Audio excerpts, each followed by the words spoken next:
please remember to leave a like, a comment, share the video about, and if you haven't already, subscribe. Thank you.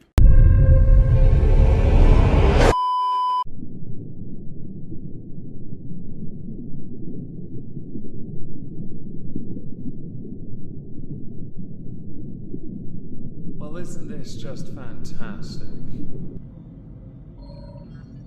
I'm thinking about doing a video series on this channel called Keeping Up With The, and then insert the YouTuber in question. I think that name comes from a reality TV show. I don't know which one it is, but it comes from one of them. I'm going to start by doing Keeping Up With The Tipster, right? Putting the before Tipster's name makes him seem more important than he is. And because he's my piñata, I want to keep up with him. The reason why is because Tipster has decided to come back to commentary fully. To do this, he has embraced getting back into the swing of things by talking about some drama like Dr. Disrespect, much of which seems somewhat ironic considering the hill he chose to die on as a YouTuber in the commentary space. But his bigger contribution to the online space is politics.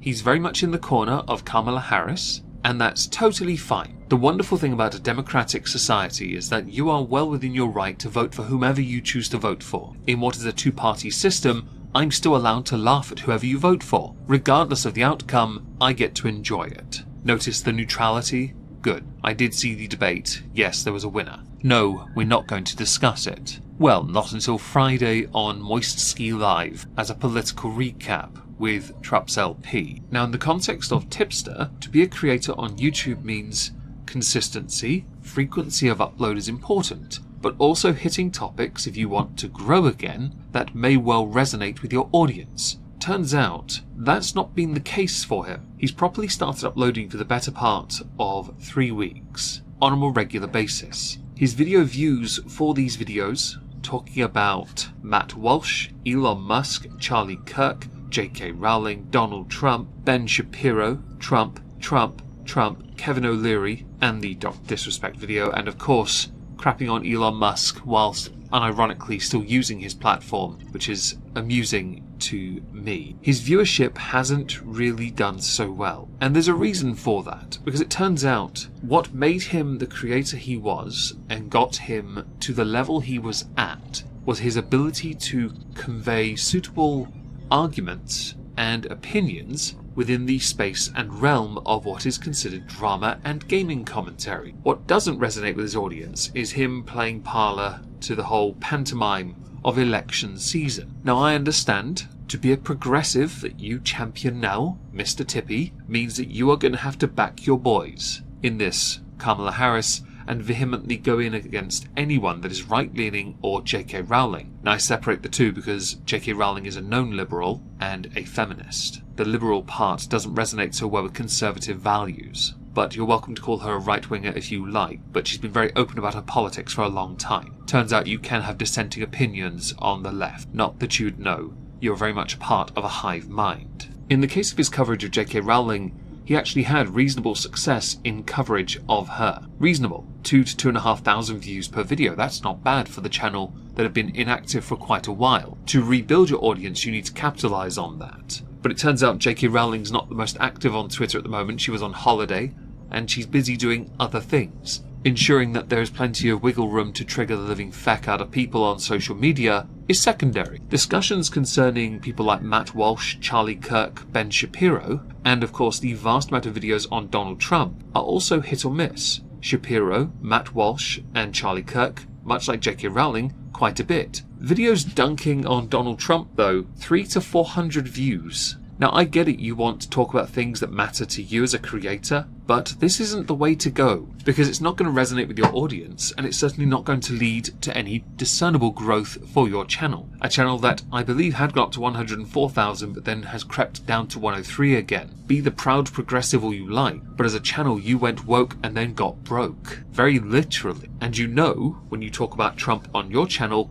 it doesn't really work. Nor does you discussing the likes of Elon Musk's advertiser loss, which is an intellectually dishonest video because Elon Musk had attempted to sue the living feck out of a number of people who had conspired to pull advertisers out of Twitter. They then shut down because it turns out they knew they were done, toasted, dusted. they were going to get screwed in a courtroom to the tune of a lot of money. Money of which could have been invested into Twitter as advertisements. You can try and be quaint about wrongthink all you like, but the harsh reality is, in that, you are wrong. Elon Musk does handle a lot of this poorly, I'll admit, but his absolutist stance on free speech is fundamental. It's why many have gone creeping over to Threads. It's why many have gone to other platforms.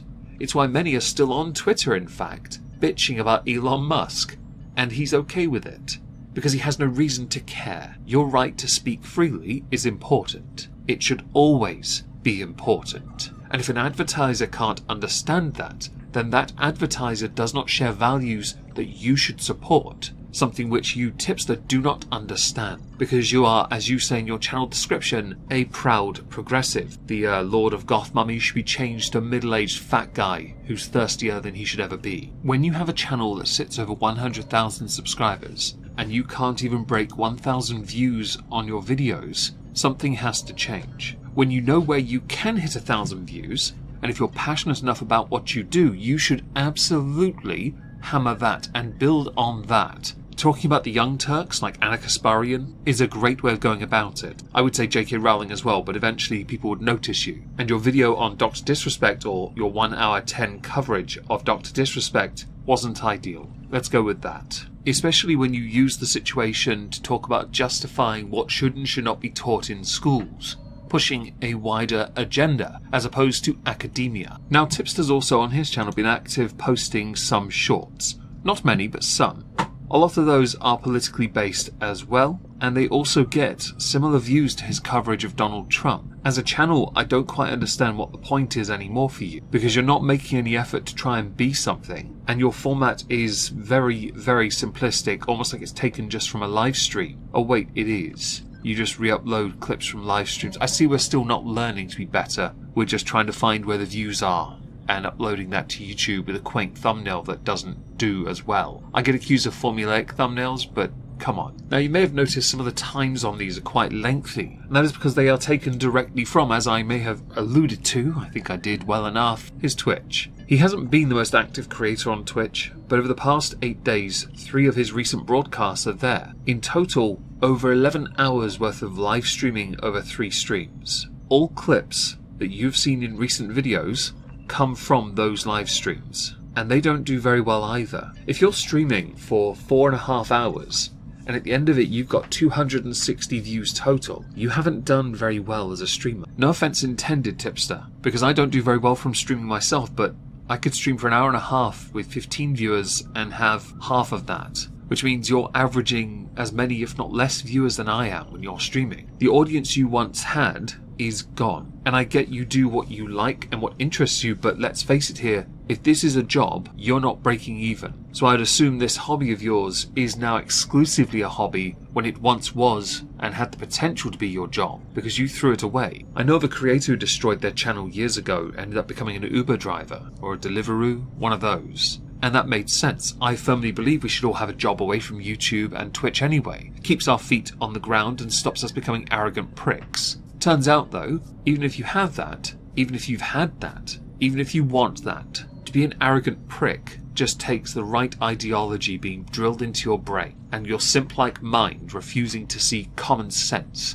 after years of defending the wrong things, even when proven to be that wrong. But some people don't want to listen to that, do they? And so I want to sit back and just laugh at the fact that you make a concerted effort to put on these longer format live streams, transfer them to YouTube for videos, and they don't get anywhere near the views you should get for coverage on these subjects, especially during election season, where any political commentary is fired, it is charged, it is everywhere. But it turns out the very people you're trying to pwn are getting millions of views on alternative platforms and on YouTube, much of which is monetized. I find that amusing, because all the people you're mocking do incredibly well with what they believe in. You disagree, but don't really disagree well enough or debunk well enough and cannot do well enough criticizing them. There is plenty to criticize with Trump, with Musk, with Nick Fuentes, Charlie Kirk, Anna Kasparian, Ben Shapiro. There's plenty to discuss.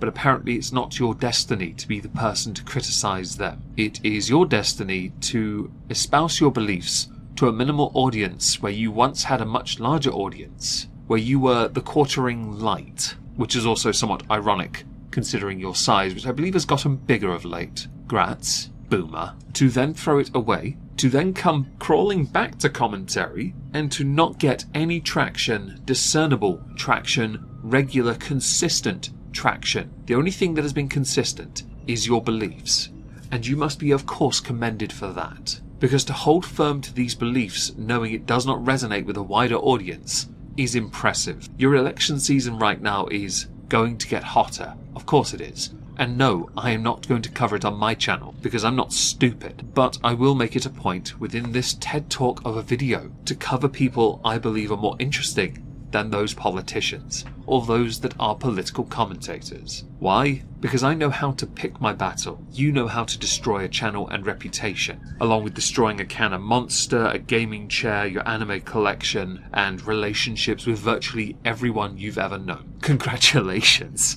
proud progressive. If anyone wonders why I'm doing this, it's because I want to. And I'm still slightly salty that on my whiskey Twitter, not worth a cork, the only person that blocked me was Tipster because he found out I'd actually used it to go and see his tweets. None of which anyone's remotely interested in, and if you did want to see any commentary concerning it, you just go to Chris the Narcs, because his commentary on Tipster is always appropriate. As a final thing, I shall be streaming Space Marine 2 over on Twitch later today. Link to my Twitch in the pinned comment down below.